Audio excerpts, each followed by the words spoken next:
ये बात गलत भी नहीं है। जो बुरी आदतों को छोड़ देगा तो उसके पास करने के लिए अच्छी आदतें रह जाएंगी। अच्छी आदतें जिसके पास होंगी वही तो भक्ति करेगा। जिसके पास अच्छी आदतें नहीं है भक्ति के मार्ग पर नहीं चल सकता। इसलिए महाराज जी ने उसके बारे में कितना साफ कहा कि आहिस्ता आहिस्ता मन को रोको, करो सुख मना ध्यान। ध्यान कहाँ लगेगा? सुख मन में। सुख मन क्यों है? बीच की नाड़ी है उसमें। क्यों लगाएं उसके अंदर ध्यान और कहीं ध्यान लगाने? क्योंकि वो गुप्त गली है जो प्रभु की ओर लेके जाती है, और कोई रास्ता है ही नहीं। 9 दरवाजे जो शरीर में लगे हुए संसार की ओर बाहर लेके जाते हैं हमें, लेकिन वो गुप्त गली में अगर हम प्रवेश करेंगे, वो 10वां रास्ता है, वो सतगुरु की ओर, हमारे आदि घर की ओर लेके जाएगा। तो इसलिए उस सुखमन में गुरु के रूप को बना के जब अपनी मन की वृत्तियों को उसमें जोड़ के नाम का सुमन करेंगे, धीरे धीरे करके जब प्रकाश रूप में, नूरी गुरु के रूप में सतगुरु प्रकट हो जाएगा और हमें ऊपर जब आध्यात्मिक मंडलों में हमारी चढ़ाई शुरू हो जाएगी तो एक दिन हम मंजिल को प्राप्त कर लेंगे। तो आगे कहा कि धीरे धीरे मन को रोको, करो सुख बना ध्यान। मन की वृत्ति करो एकाग्र, सूरज चढ़े आसमान। जाप अजपा घट में होता, अनहद की वहां होती तान। ये 3 चीजें जाप अजपा हो जाएगा, और शब्द की धुनकार जो है वो अजपा क्या, वो अनहद की धुन तुम्हें हमेशा के लिए सुनती रहेगी।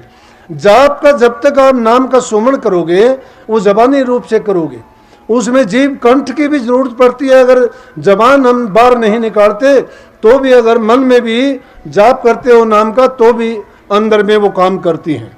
ये जाप है। अजपा वही जाप जपते जपते इतना पक्का हो जाएगा, रम जाएगा हमारे जबान में, शरीर में, कि जब कभी भी हम बैठेंगे, उठेंगे, सोएंगे, जागेंगे, उसी नाम में वृत्ति हमारी लगी रहेगी, और वही जाप अजपा हो जाएगा, अपने आप चलता रहेगा। लेकिन वही अजपा जाप फिर अनहद में कैसे बदल जाएगा? वो रुकता ही नहीं है। किसी भी अवस्था में होगे तुम, चाहे काम करते रहोगे, कुछ भी काम करोगे, वही अनहद की आवाज़, वही धुन, वही आपके चलती रहेगी। आपको उसकी और करने की जरूरत नहीं, तवज्जो तक देने की जरूरत नहीं रह जाती। लेकिन कबीर साहब ने इन तीनों को भी मिथ्या कह के क्या कही है? संतों का रास्ता ये है, ये कोई पाखंड नहीं है कि लोगों को इकट्ठा करके उनको बेवकूफ़ बना जाए। ये वो आध्यात्मिक ज्ञान है जो जिस अपने मन को इसमें अगर जोड़ देता है तो इसी जीवन में उसका निश्चित रूप से कल्याण हो जाता है। वो जीवित मुक्ति पा लेता है, और उस जीवित मुक्ति का ये रास्ता है। तो उसमें कबीर साहब ने क्या कही? कबीर साहब तो कहते हैं जाप मरे, अजपा मरे और अनहद भी मर जा। ये तीनों अवस्थाएं बता दी उन्हें कि जाप भी खत्म हो जाता है, अजपा भी खत्म हो जाता है, और अनहद भी नीचे रह जाता है। लेकिन सूरत जब तक शब्द में नहीं समाती है तब तक समझो कि जीव का कल्याण नहीं हुआ है। इसलिए ये संत मत वो शिक्षा देता है कि जिसके कारण हम इसी जीवन में सब कुछ करके देखते हैं, वो पाते हैं। इसीलिए तो इसको कहा कि ये करनी का भेद है, नहीं बुद्धि विचार। जो बुद्धि की तराजू पर तोलना चाहते हैं उनका हमारे पास इलाज नहीं है। कोई तर्क वितर्क करना चाहता है, हम शास्त्र के ज्ञाता नहीं है। हम किस चीज के ज्ञाता हैं? हम तो ये बताते हैं कि सूरत शब्द का योग सबसे सरल और सबसे आसान है। जो मन की वृत्तियों को जब उसमें जोड़ दोगे, संसार की बुराइयों को त्याग दोगे और अपने मन को सच्चे दिल से उस सत्य में मिलाना चाहते हो, तो गुरु के वचन के पाबंद होके नित्य प्रति नाम का अभ्यास करोगे तो धीरे धीरे तुम उसकी ओर बढ़ते चले जाओगे। एक दिन अपनी मंजिल को जब पालोगे तो उस अवस्था में पहुंच जाओगे कि आपको संसार के पदार्थ सब फीके निके लगने लगेंगे, और अंदर में शब्द ही हमारी खुराक होगी, प्रकाश ही हमारा जीवन होगा, और हमारे बाहर की बजाय अंतर में जब जम जाएंगे तो हमारा जन्म मरण के बंधन सब छूट जाएंगे। न संसार में आना और न जाना, न वहाँ गुरु रहता है न चेला रहता है। बूंद जाके सागर में जैसे मिल जाती है, प्रकाश प्रकाश में समा जाएगा, बूंद उस सागर में मिल जाएगी, एकम एका हो जाएगा। न वहाँ गरीब न अमीर, न छोटा न बड़ा, न दुख न सुख, वो उस आनंद की अवस्था है। वहाँ पर प्रकाश ही प्रकाश है, वहाँ बिन दीपक के प्रकाश है, कोई अंधियारा नहीं है। वहाँ न सूरज निकलता है न छिपता है।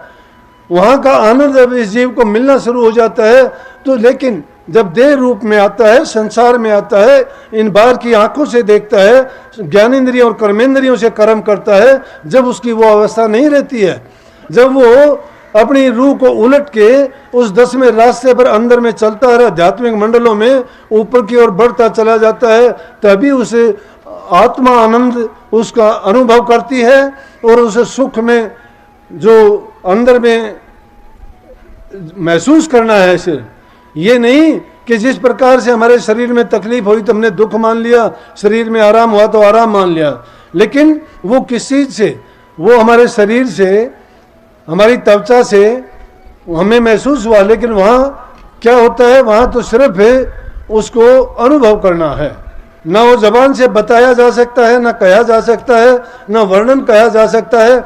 इसीलिए उस वर्णात्मक नाम की भी जरूरत नहीं रहती वहाँ, उसके लिए उस ध्वन्यात्मक नाम के ऊपर जोर दिया गया है कि वर्णात्मक कौन सा है, जो लिखने पढ़ने कहने गाने में आता है वो नाम है, और ध्वन्यात्मक कौन सा है, जिसके धुनकारे हमारे अंतर में उन आध्यात्मिक मंडलों में होते हैं।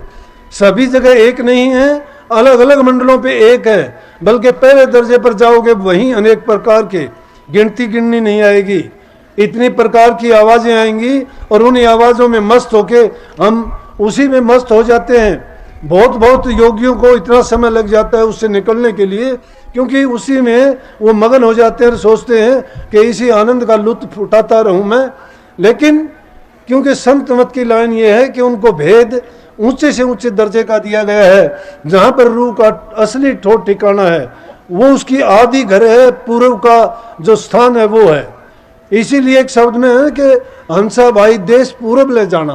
पूरबला देश किसी पूर्व दिशा की ओर नहीं है, पूरबला देश ये है कि इस जन्म से पहले ये रूह जिस जगह से आई थी वो पूर्वली जगह है, जहाँ से निकल के आई थी इस काल देश में, उस पूर्वले देश की ओर जब हम जाते हैं तो वहाँ पर अलग अलग मंजिलों पे जब जाते जाएंगे, अलग धुन हमें सुनाई देती जाएंगी, अलग प्रकार से आनंद होगा, वहाँ का धनी अलग से होगा, इसलिए वो उनकी पहचान होगी और उनको देखते हुए हम अपनी असली मंजिल की ओर अग्रसर होते रहेंगे। यही संत मत है और यही आध्यात्मिकता है।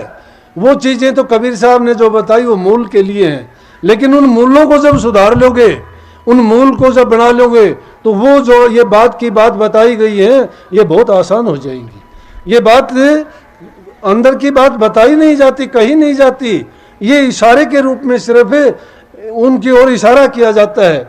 लेकिन संत मत की बात एकदम सत्य है, उसकी ओर जो जो तुम बढ़ते चले जाओगे अपने आप अनुभव करो। करनी जो जीव नहीं करता है, बातों से लेना चाहता है, ग्रंथों में पढ़ना चाहता है, पूजा पाठ में ढूंढना चाहता है, तीर्थ यज्ञों में जो खोजना चाहता है, नहीं मिलेगा। इस अंदर की खोज करोगे, इसकी पोथी को पढ़ोगे, इसको जब होम इसके अंदर यज्ञ हवन करोगे, आहुति डालोगे अपने कर्मों की, बुरे कर्मों की, उनमें से मंत्र पढ़े जाएंगे, उससे हमारा अंतर का वातावरण सारा शुद्ध और पवित्र होगा, बुरे कर्म सब जल जाएंगे और तब जाके हमें उसका आनंद मिलेगा।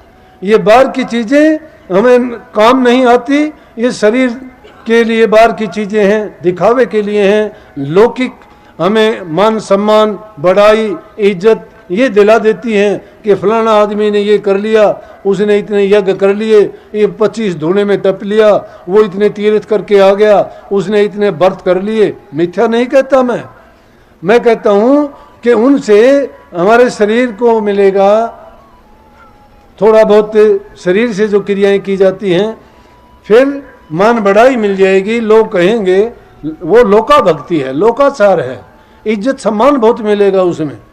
लेकिन जो भक्ति संत मत बताता है वो इंसान को बताता है कि वो उसके हर प्रकार से रोग दोषों से मुक्त करके और उसको सदा के लिए उसके मंडलों में पहुंचा देता है। इसलिए जब तक नहीं करोगे तब तक आपको सब मिथ्या लगेगा, लेकिन जो जो करते जाओगे त्यों त्यों भेद खुलते चले जाएंगे, आपकी समझ में आता चला जाएगा कि मैंने क्या पा लिया और क्या कर लिया।